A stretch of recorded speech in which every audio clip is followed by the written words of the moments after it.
Commissioner of U.S. Customs and Border Protection is ordering new steps to protect migrant children in custody after the death of an 8-year-old Guatemalan boy on Christmas Eve. Mola reports that this is the second migrant child this month to die in the agency's care.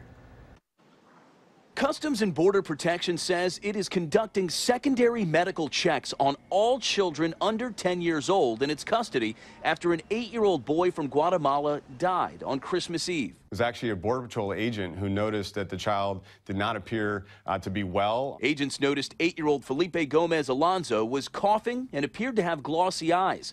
He was taken to the hospital where he was diagnosed and treated for a common cold. Less than an hour later, he registered a fever of 103 and was released with a prescription for an antibiotic and ibuprofen. That evening, the boy appeared to be nauseous and vomited. His father declined further medical assistance. 3 hours later, authorities say Felipe was lethargic and nauseous again. There was no EMT on duty, so agents sent him back to the hospital. On the way, he lost consciousness, could not be revived, and was pronounced dead at 11:48 p.m. This administration has put deterrence and enforcement ahead of humane treatment of people.